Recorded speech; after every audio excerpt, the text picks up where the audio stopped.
Thank you all for coming out. Very nice that you guys came out on this afternoon. This is my canine partner, Bo.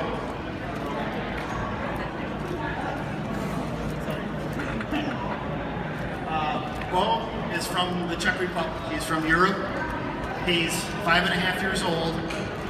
He started his training in Europe when he was 8 weeks old with just the basic obedience, the sit, the stay, the come here, the lay down, all that stuff. So from 8 weeks old until he was 1 year old, he was in training in Europe, over in the Czech Republic. We have 2 canines here in Menor. The other dog is Canine Titan with Officer Terry Wergler. They're going to be working tonight, so he's sleeping right now, so he couldn't come up. Bo and I are off this weekend. So Bo was purchased from the Czech Republic and brought over to a training facility in Pennsylvania called Shallow Creek Kennels, and that's where Bo and I we met each other. Bo and I then trained for 3 months. It was kind of intense training because this canine stuff isn't to be taken lightly. I need to make sure that he's protected. He's also here to protect my fellow officers that are here, and he's also, as much as I want to say, he's there to protect the bad guy too, which sometimes isn't the case. We want to make sure that if he is used in a biting situation, that I have to have control over him to limit any kind of. We don't want him to be mauled. We want him to stop and comply with us.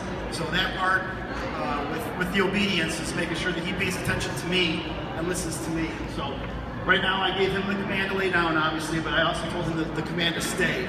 So until yeah, right on cue, right? Right on cue. All of his commands are in Czechoslovakian. He doesn't speak any English because that's where he's from. Of course, when I say he won't get up until I tell him, that's when he gets up. But this is our third year, maybe 4th year doing this, so he knows the routine. He knows that we're going to do some fun things up here that he enjoys doing.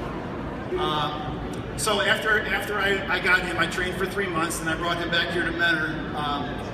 And I said, again, we have 2 dogs here in Menor. What Bo is trained in, he's trained in narcotics, and he can find the 4 major narcotics, which are heroin, methamphetamine, marijuana, and cocaine. So what he's trained to do when he finds that, there's 2 different types of alerts that the dogs give. Bo is an aggressive alert, which means when he smells that, he scratches. Whenever he smells those 4 scents, he scratches at it to let me know that there's drugs in a car, there's drugs in a house, there's drugs in a dresser, wherever I send him. And then all of his rewards are his play reward. So it's not food, it's not anything like that. It's when he does something good. I'm gonna need his Kong. If it's over there, thank you, Susie. Everything's play reward. So when he does a good job, he gets to play. So in one of these 4 cones here, I have put drugs. So what we're gonna do is he knows the deal. So he will when he finds it, he'll be able to tell.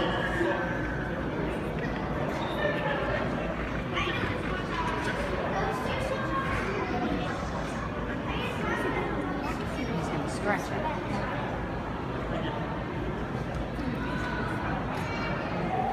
So what I do is I normally direct him. So that's him telling me that hey, there's something in here and we need to scratch there. So he's letting me know this is where the drugs are. If I can get my phone up here. Leave it. Get it. Hey, good boy. So all of this, that's all he cares about is pleasing daddy. He just wants to play. If we weren't doing this right now, I would sit, I'd roll around the ground with him. This is the best thing in the world. You did a fantastic job. So that's normally what we would do. So the other type of alert that canines give are a passive alert. So what he would do if he was a passive dog is he would smell that and then immediately sit, and he would stare at it until he was rewarded. So there's 2 different types of alerts. There's aggressive like he is, and then there's passive. So Bo's trained in narcotics.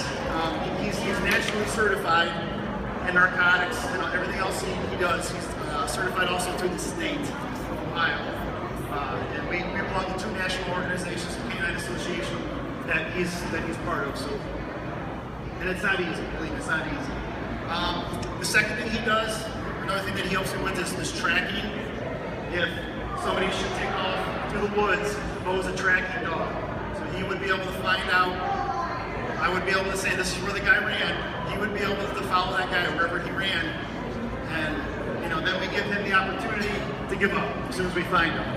Bo is also trained to bite on command.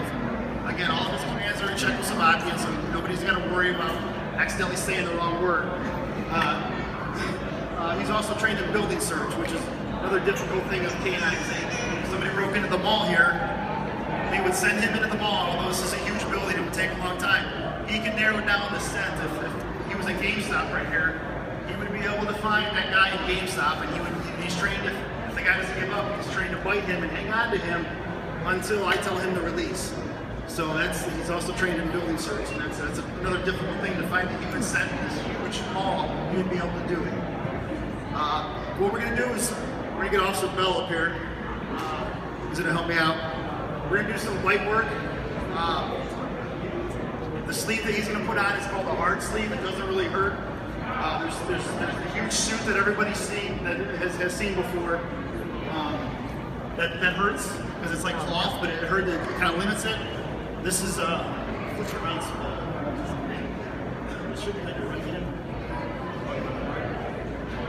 It just goes on. Boost. Again, Bo knows this deal. He knows what's going on.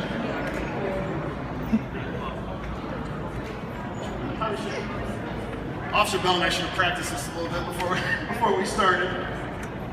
All right. So what the whole goal of this biting thing is that Bo is a bite and hold dog. He is going to bite this sleeve until this bad guy stops fighting him, and Officer Bell is going to fight him a little bit, which means moving around. The whole goal, again, is not to hurt this guy. It's to get him to stop doing whatever he's doing. I've already warned him. Officer Bell's the bad guy. He's not going to listen to me in this scenario here, and then he's going to get bit. This is how it works. Bo will stay on this bite until I tell him to let go.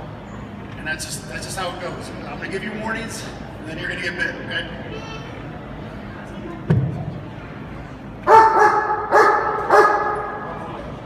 Suspect, come here, I'm going to talk to you for a second. No. Suspect, come here, I'm going to send the dog, you're going to get bit. I don't care. So Bo will hang on to him and fight him. So he's called a bite and hold dog. So he won't let go until I tell him to. And that's again to limit the injury to the bad guy. So he's not biting him all over, he's not going for his neck, he's going for the first thing he can hang on to. Alright, bad guy, stop fighting the dog. Bo, goose. Okay. Goose. Okay.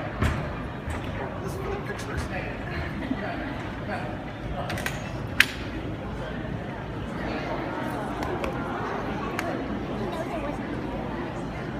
We don't have enough room here. Thank you, Officer Bell. We don't have enough room here. Well, what we... Yeah, very good job. Good job. Thank you.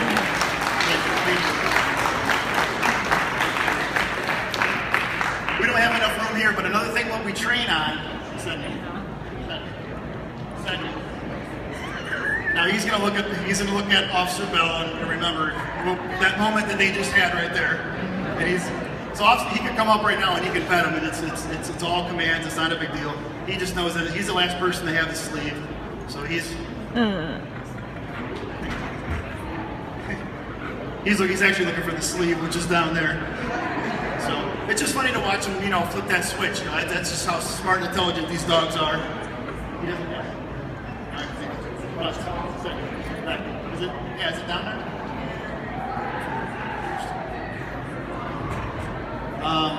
What we do in training also is if the bad guy takes off running and he doesn't think I actually have a dog, when I tell him, please stop, police, I'm going to send the dog, if he thinks that I'm lying for whatever reason, and I do send the dog, and the guy turns around like, oh my gosh, there's a dog, and it's 100 pounds, it's going to bite me, I give up. So what we do, we don't have enough room here, is what we do, and it's very difficult again, is to send a dog down range whatever, down wherever the guy's running. Guy gives up. We're trained that this dog will stop on a dime and come back to me if I give him a command, which is, to equate it, it's like at home if you have animals, you throw the ball, there's nothing in the dog's mind. He wants the ball. He doesn't care what's going to stop him. To get a dog like this to stop and come back to me, to prevent that guy from being hurt because he gave up, and that's the ultimate goal, is for him to give up and be arrested peacefully. So that's very difficult to do. We don't have enough room to do it here, though. But that is one of the hardest things at Canine, is to send a dog down and have him come back. We also train with gunfire. They're used to gunfire. It doesn't affect them. We train with pepper spray. It doesn't affect them. Home life. Bo was assigned to me. I'm his only handler. He was my first dog, my first canine. I have a take-home cruiser the city of Mentor gives me, which is fantastic. He comes home with me at the end of shift. We work nights. Our canines work nighttime. So we work 12-hour shifts. I work at 7 at night to 7 in the morning. He comes home with me in the morning, and we sleep, and then we go back to work the next day. So he is with me all the time. We are together.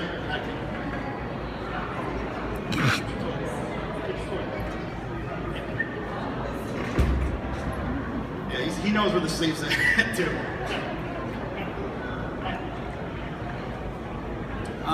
Bo has a bulletproof vest that the city of Mentor has purchased. These vests are approximately $2,000. $2,000, right around there, just under that. Most of you may know that there was a canine in Canton that got shot. He didn't have time. He had a vest. He did not have time to put the vest on the dog.